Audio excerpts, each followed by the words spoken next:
Certa vez, Stephen Hawking disse: a filosofia estaria morta. O tema da nossa aula de hoje é justamente um questionamento que vai envolver filosofia e a ciência. Por que a ciência precisa da filosofia? E vamos usar essa afirmação de que a filosofia estaria morta. Quem sabe até uma provocação vinda também por Nietzsche, que vocês talvez conheçam, quando ele vai dizer assim: Deus está morto. Será que não é apenas uma provocação para que a gente também venha pesquisar, pensar e explorar a possibilidade da filosofia no campo científico? Ou talvez exista mesmo essa crença. Trabalhando então com a ideia que existe essa crença de muitos que a filosofia não tem nenhuma utilidade para a ciência, nós vamos fazer uma reflexão provocativa e perigosa sobre a ciência e a filosofia e a utilidade da filosofia. Para isso, vamos fazer duas perguntas fundamentais. A primeira, obviamente, já é do tema, não vai entrar nessas outras duas, aliás, tá?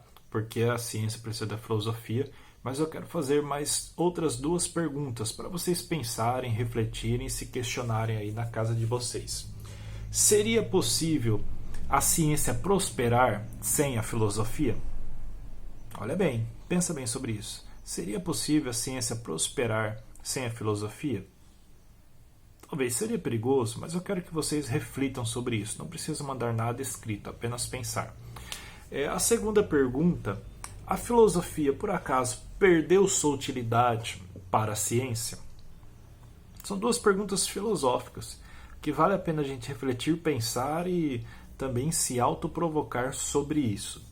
Diante disso, nós vamos falar sobre três linhas de pensamento que defendem que a filosofia praticamente não tem utilidade nenhuma mais para a ciência. Três linhas de pensamento. A primeira é o seguinte: a ciência progrediu e a filosofia ficou parada no tempo, ficou inerte. Tá? Quer dizer que a filosofia hoje não tem mais um papel significativo no avanço do conhecimento. A segunda é a afirmação que diz que não tem nenhuma prova de que a filosofia contribuiu ou vem sendo útil para a ciência.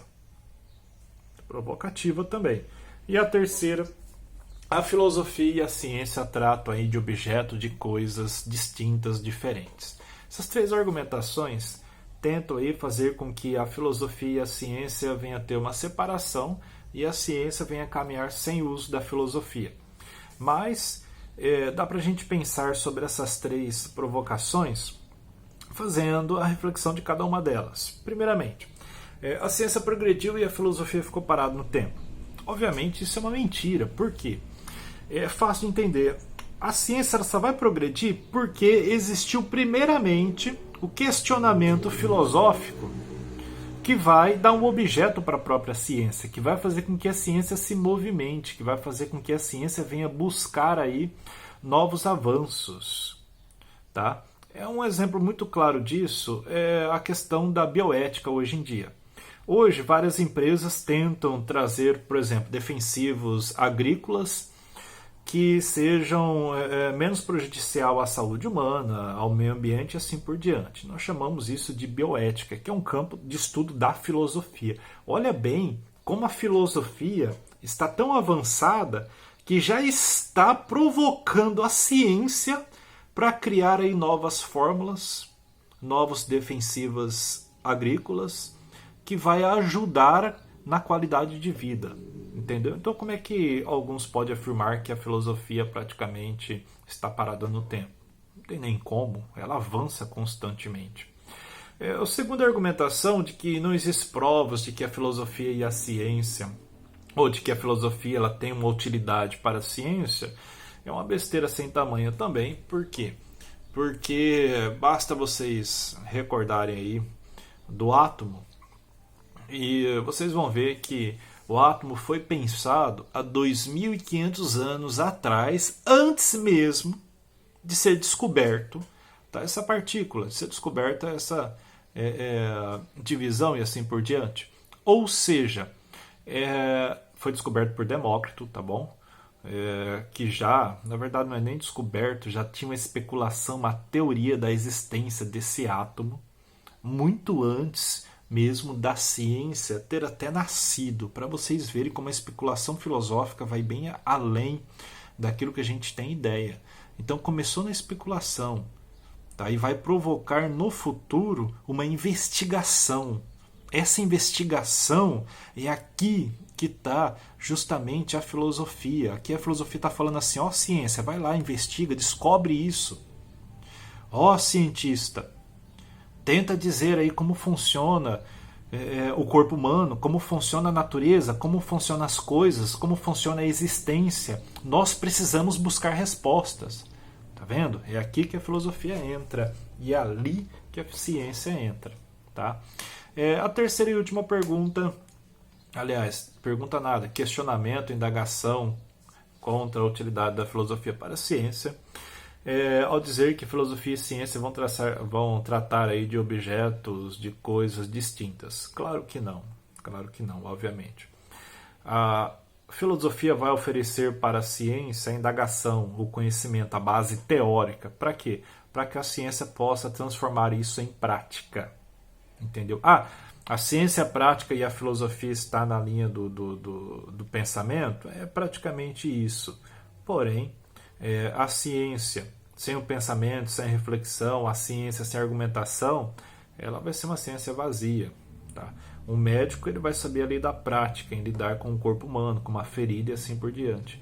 Mas é necessário antes a indagação filosófica, que vai tratar do mesmo objeto, do corpo humano, que vai se perguntar assim, e aí?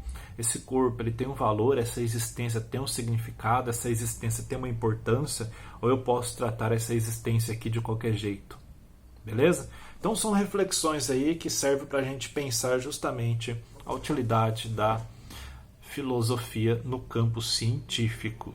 É mais uma provocação. Leia o texto de apoio que eu mandei para vocês, estudem aquele texto, leiam umas 3, 4 vezes, tá bom? É uma ideia fantástica aí de um pesquisador que vale a pena vocês se questionarem sobre isso, tá? E aí a gente caminhando. Pessoal, um detalhe. Possivelmente poucos de vocês serão filósofos no sentido aí profissional, poucos serão professores de filosofia, poucos irão procurar a faculdade de filosofia. Mas eu tenho certeza que a maioria estará aí no campo científico, fará uma faculdade, uma universidade, fará um mestrado, doutorados e assim por diante. Eu espero que vocês nunca se esqueçam, tá, que a ciência só vai começar e só vai iniciar se tiver praticamente a filosofia ali por trás. Um exemplo disso, a filosofia vai buscar o sentido da vida, vai se questionar sobre o sentido da vida, vai se perguntar se a vida tem sentido. E a ciência ela vai o quê? Ela vai investigar isso daí, através da observação dos métodos e assim por diante. E de repente a ciência pode ser que chegue a uma resposta que vai ser mais filosófica do que científica. Beleza? Abraço, até mais. Se tiver confuso, pergunte aí para mim no particular que a gente vai conversando sobre isso.